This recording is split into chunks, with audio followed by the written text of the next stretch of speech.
จ้าลูกหนังมีเข้าบ้านเตะที่เด็ดสามคูประจำวันจันทร์ที่29เดือน6ปี2026สำหรับลูกค้าท่านไหนที่อยากได้ของรางวัลหรือโบนัสกิจกรรมของบานโลกสามารถทักหาแอดมินเพื่อรับสิทธิ์นั้นได้ฟรีเรามาเริ่มกันในคุยเรื่องในรายการบานโลกรอบ32ทีมสุดท้ายเตะในเวลา 00:00 ของคืนนี้การพบกันระหว่างทีมชาติบราซิลจะพบกับทีมชาติญี่ปุ่นทีมชาติบราซิลพวกเขามีคุณภาพนักเตะโดยรวมที่เหนือกว่าเป็นทีมที่เข้ามาได้ดีโดยเฉพาะเกมนี้เช่นทีมความอันตราย โดยทีมชาติญี่ปุ่นตัวแทนจากเอเชียพวกเขามีจุดเด่นคือเกมรับที่มีเรื่องเป็นไนท์และการเล่นเกมสกัดไว้รวมไปถึงยังมีการแล่นสู้ฟัดตลอดทั้งเกมแต่การเจอกับทีมระดับบราซิลมักจะเสียเปรียบในเรื่องความสามารถเฉพาะตัวครับโดยในเกมนี้ถึงแม้ทีมชาติบราซิลพวกเขาจะเหนือกว่าในหลายด้านแต่คาดว่าเกมนี้นั้นเกมที่บ่ง่ายและต้องเน้นความผันผวนพอสมควรเพราะญี่ปุ่นพวกเขาเล่นได้ดีและในเรื่องไนท์ถ้าหากพลาดเปิดซองอาจจะเฮ็ดให้เสียประตูได้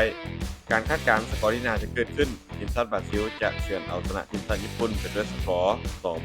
2-1มาตอนคุย2เตะในเวลา 3:30 ของคืนนี้การพบกันระหว่างทีมชาติเยอรมนีจะพบกับทีมชาติปารากวัยทีมชาติเยอรมนีพวกเขาเป็นทีมที่ขึ้นชื่อด้วยเกมบุกที่มีความจัดจ้านหลายจุดเด่นของทีมคือการคล้องบาลการเข้าทำที่มีความหลากหลายและประสิทธิภาพในการยกสกอร์ที่สูง ส่วนปารากวัยในรายการนี้ประกอบเป็นทีมที่มีฟอร์มที่ใช้ได้แต่ยังคงขาดความสม่ำเสมอจุดแข็งของทีมคือเกมรับและลูกตั้งเตะหากทีมเยอรมนีขึ้นนำได้ไว้ก็จะเสียรูปเกมและเสียประตูเพิ่มได้รูปเกมในเกมนี้คาดว่าทีมชาติเยอรมันในเป็นฝ่ายที่ของบาดและผู้กดดันได้ไปในต้นเกมขณะที่ทีมชาติปารากวัยพวกเขาอาจจะเป็นตั้งรับรอจังหวะการเล่นโต้กลับ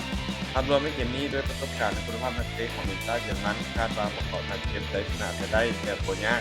การคาดการณ์ผลงานที่เกิดขึ้นทีมชาติเยอรมันจะเอาชนะทีมชาติปารากวัยไปด้วยสกอร์3-0มาตอนคุย3เตะในเวลา 4:00 ของคืนนี้การพบกันระหว่างทีมชาติฝรั่งเศสจะพบกับทีมชาติสวีเดนฝรั่งเศสพวกเขาเป็นทีมหนึ่งที่สามารถเก็บชัยชนะได้ทั้งหมดในรอบแบ่งกลุ่มด้วยการมี9คะแนนเต็มพวกเขามีจุดเด่นคือเกมบุกที่มีความหลากหลายความไวของแนวบุกและคุณภาพนักเตะที่เหนือกว่า ส่วนทีมชาติสวีเดนพวกเขามีความการเล่นที่ยังคงแกร่งเกมรับของทีมมีเลือดวินัยแต่เมื่อเจอกับทีมที่มีเกมบุกที่มีความดุดันมักเสียโอกาสค่อนข้างหลายพวกเกมคาดว่าทีมชาติฝรั่งเศสน่าจะเป็นฝ่ายที่ครองบาลและสร้างโอกาสได้หลายกว่าหากพวกเขาสามารถยิงประตูแรกขึ้นนำได้ไว้เกมจะเปิดและมีโอกาสที่จะยิงเพิ่มส่วนสวีเดนพวกเขาอาจจะลุ้นจากลูกตั้งเตะและจังหวะการเล่นเกมสวนกลับภาพรวมยังคงให้ทีมชาติฝรั่งเศสอยู่ดีกว่ายังชัดเจนและมีโอกาสค่อนข้างสูงที่จะเก็บชัยชนะไปได้